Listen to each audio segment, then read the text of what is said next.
주니어 구속사 27강 시드랍 안내입니다. 이삭이 누군데? 안녕하세요. 이번 주 주니어 구속사 27강의 제목은 이삭이 누군데? 였습니다.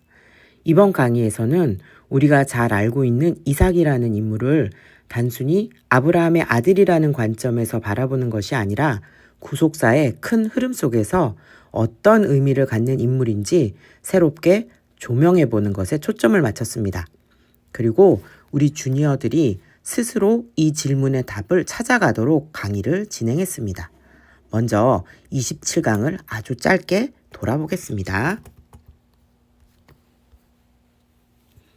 오늘의 키워드입니다. 지금 6개의 키워드를 보고 계신데요. 강의에서는 이 6개의 키워드를 가지고 성경을 따라갔습니다. 처음에는 서로 아무 관계가 없어 보이는 단어들이었는데 하나씩 따라가다 보니 결국 하나의 큰 그림으로 연결된다는 것을 보게 되었습니다. 첫 번째 키워드 언약입니다. 언약은 다음과 같습니다. 하나님은 사라의 이름을 사라로 바꾸시면서 사라를 통해 아들을 주시겠다고 말씀하셨습니다. 하나님의 언약은 인류사 전체를 이끌어갈 만큼 거대한 우주와도 같지만 4천여 년 전 팔레스틴의 작은 변방 지역에 어떤 이름 없는 한 여인을 헤아려 주실 만큼 섬세하고 깊다는 것을 볼 수 있었습니다. 두 번째 키워드 이삭입니다. 이어서 하나님은 그 언약의 대상으로 이삭을 직접 지정하시고 아내 사라에게서 날 아들 이삭과 내 언약을 세우겠다고 하십니다. 그러니까 이삭은 아브라함이 100세에 얻은 귀한 외아들로만 설명되는 인물이 아니라 하나님이 지정하신 언약의 대상자였던 것입니다. 세 번째 키워드 소돔입니다. 그런데 여기서 이상한 일이 생깁니다.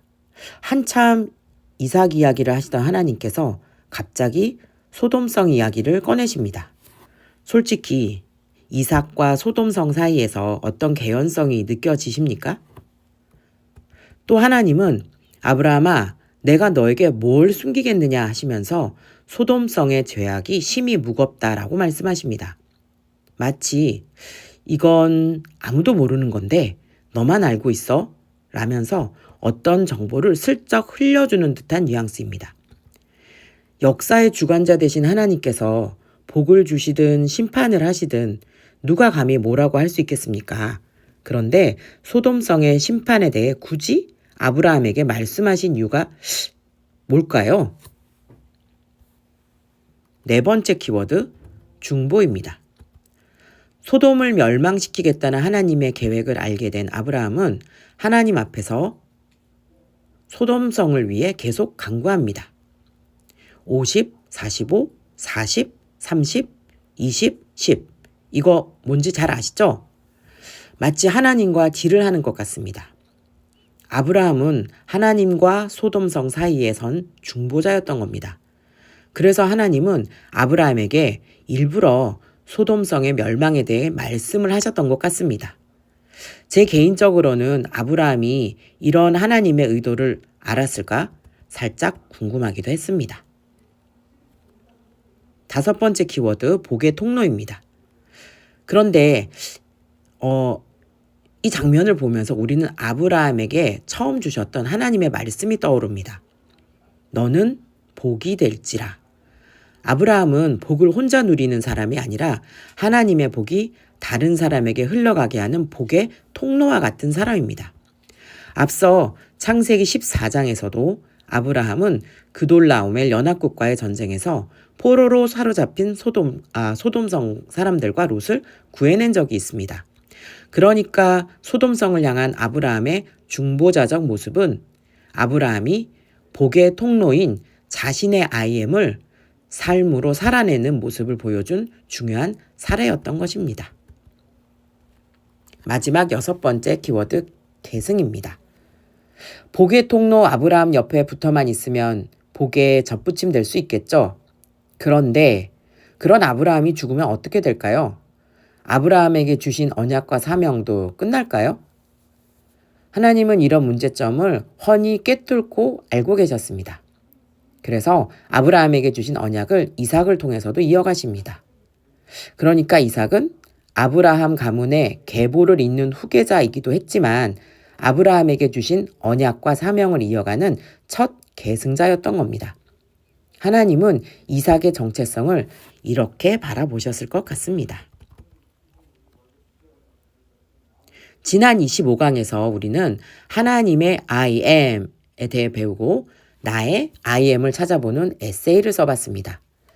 여기서의 I am은 단순히 나는 누구인가 라는 정체성만을 말하지 않습니다. 하나님께서 나를 누구로 부르셨는가, 무엇을 맡기셨는가, 그리고 그 부르심을 위해 어떻게 살아갈 것인가, 이 모든 것을 다 포함하는 나의 자화상이 바로 나의 I am입니다.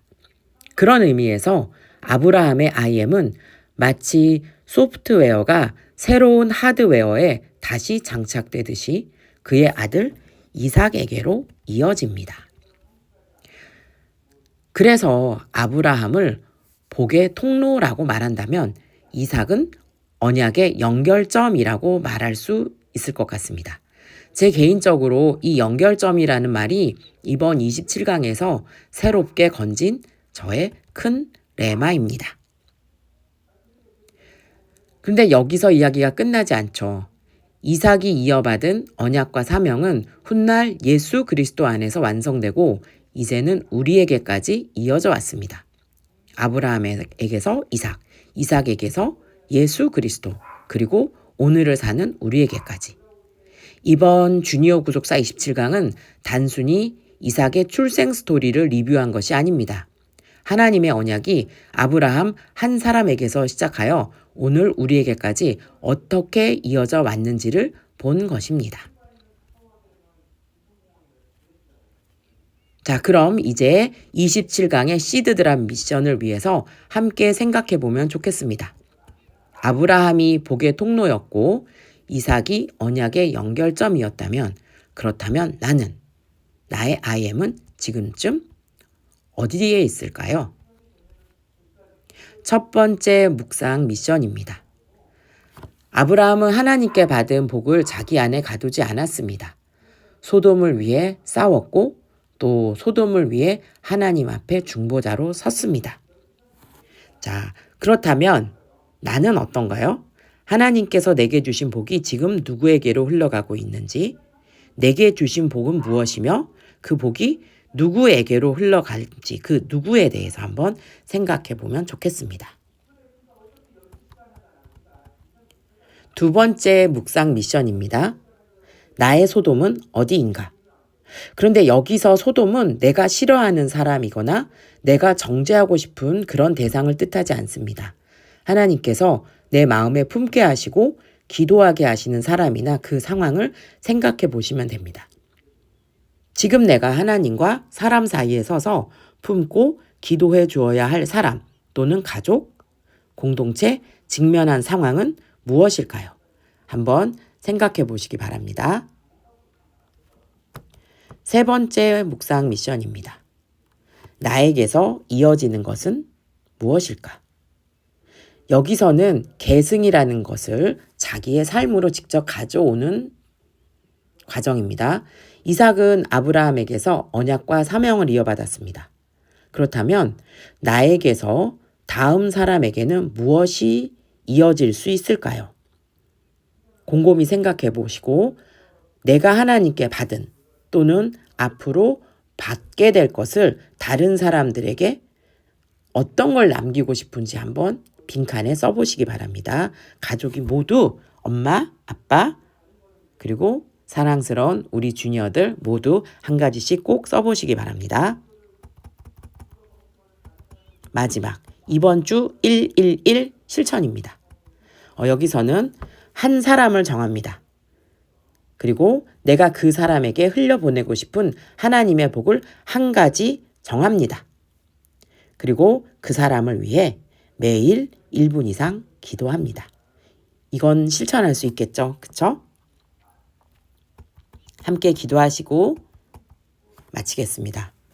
하나님, 우리 생명수 주니어들이 하나님께 받은 것을 자기 안에만 머물게 하지 않고 누군가에게 흘려보내는 통로가 되게 하시고 하늘의 귀한 것들을 정확하게 연결하는 연결점 같은 사람이 되게 해주십시오.